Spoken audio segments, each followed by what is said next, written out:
شاہین food T V کے معزز دوستوں، السلام علیکم۔ ناظرین گرامی، روایت ہے کہ حضرت داؤد علیہ السلام کی قوم کے 70,000 آدمی گاؤں میں رہتے تھے۔ یہ لوگ بڑی خوشحال زندگی بسر کر رہے تھے۔ اللہ سبحانہ وتعالی نے ان لوگوں کا امتحان اس طرح لیا کہ ہفتے کے دن ان لوگوں پر مچھلی کا شکار حرام فرما دیا، جسے سنچر کہا جاتا ہے، اور ان لوگوں کو آزمائش میں اس طرح سے ڈالا کہ صرف اس دن ہی سب سے زیادہ تعداد میں مچھلیاں اس سمندر میں آیا کرتی تھی، جبکہ باقی عام دنوں میں بہت کم۔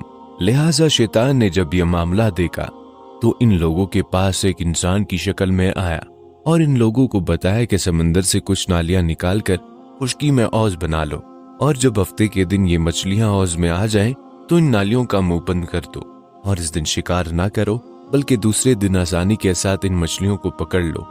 ان لوگوں کو شیطان کا یہ مشورہ پسند آ گیا، اور ان لوگوں نے یہ نہیں سوچا کہ جب مچھلیاں نالیاں اور حوضوں میں قید ہو جائیں گی تو یہ بھی ان کا شکار ہی ہے۔ سو ان لوگوں نے ہفتے کے دن ہی شکار کر لیا، جو کہ ان کے لیے حرام تھا، لیکن اس موقع پر یہودیوں کے 3 گروہ بن گئے، جن کا اپنا اپنا موقف تھا۔ ایک گروہ کے لوگ وہ تھے جو شیطانی چال کو سمجھتے ہوئے اسے منع کرتے رہے اور ناراض و بیزار ہو کر شکار سے باز رہے۔ دوسرے گروہ کے لوگ وہ تھے جو اسے دل سے برا مان کر خاموش رہے، لیکن وہ دوسروں کو منع نہیں کرتے تھے، بلکہ نصیحت کرنے والوں سے یہ بھی کہتے تھے کہ ایسی قوم کو نصیحت کرنے کا فائدہ ہی نہیں جس پر اللہ سبحانہ وتعالیٰ کا عذاب آنے والا ہو۔ جبکہ تیسرا گروہ وہ سرکش اور نافرمان لوگ تھے جنہوں نے خدا کے حکم کی اعلانیہ مخالفت کی اور شیطان کے بہکاوے میں آ کر ہفتے کے روز نہ صرف شکار کر لیا بلکہ ان مچھلیوں کو کھایا اور بیچا بھی۔ جب ان نافرمان لوگوں کو منع کرنے کے باوجود یہ باز نہ آئے تو وہ لوگ جو ان سے ناراض تھے، ان لوگوں نے کہا کہ ہم ان گنہگار لوگوں سے کوئی میل ملاپ نہیں رکھیں گے، یہاں تک کہ ان سے تعلق الگ کر لیں گے۔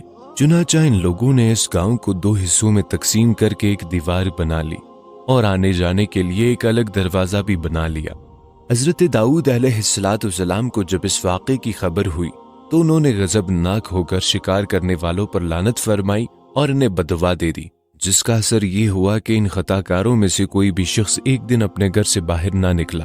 لہٰذا باقی لوگ انہیں فکر کے مارے دیکھنے کے لیے دیوار پر چڑھ گئے تو دیکھا کہ وہ سب کے سب بندروں کی صورت میں مسخ ہو گئے ہیں۔ یہ لوگ ان کی طرف کا دروازہ کھول کر اندر داخل ہوئے تو وہ بندر اپنے رشتہ داروں کو پہچانتے تھے، ان کے پاس آ کر ان کے کپڑوں کو سونگھتے تھے اور زار و قطار روتے تھے، لیکن ان لوگوں میں سے کوئی بھی شخص ان بندر بن جانے والوں کو نہیں پہچانتا تھا۔ ان بندر بن جانے والوں کی تعداد 12,000 تھی۔ یہ لوگ 3 دن تک زندہ رہے اور اس دوران کچھ بھی نہ کھا سکے اور نہ پی سکے، لہٰذا یوں بھوکے پیاسے سب کے سب ہلاک ہو گئے، جبکہ شکار سے منع کرنے والا گروہ بالکل صحیح سلامت رہا۔ ان لوگوں کو اصحاب اہلا کا نام دیا گیا ہے۔ اس کے علاوہ دل سے برا جان کر خاموش رہنے والوں کو بھی اللہ تعالیٰ نے ہلاکت سے بچا لیا۔ اس واقعے کا ذکر قرآن پاک کی سورہ بقرہ میں کچھ اس طرح سے موجود ہے: اور بے شک ضرور تمہیں معلوم ہے تم میں کہ وہ جنہوں نے ہفتے میں سرکشی کی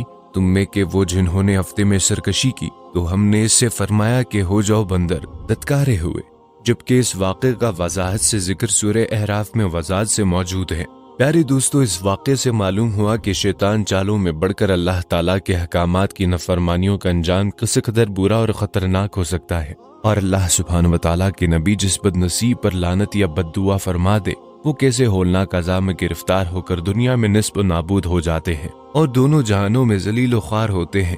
اصحاب ایلا کے اس دل دہلا دینے والے واقعے میں ہر مسلمان کے لیے بڑی عبرتوں اور نصیحتوں کا سامان ہے۔ کاش اس واقعے سے مسلمانوں کے دل میں خوف خدا کی لہر پیدا ہو جائے۔ امید ہے آج کی اس واقعے سے آپ احباب کو بہت کچھ سیکھنے کو ملا ہو۔ ملتے ہیں ایک نئی ویڈیو کے ساتھ، تب تک کے لیے اپنا اور اپنے پیاروں کا بہت سارا خیال رکھیے گا۔ اللہ نگہبان۔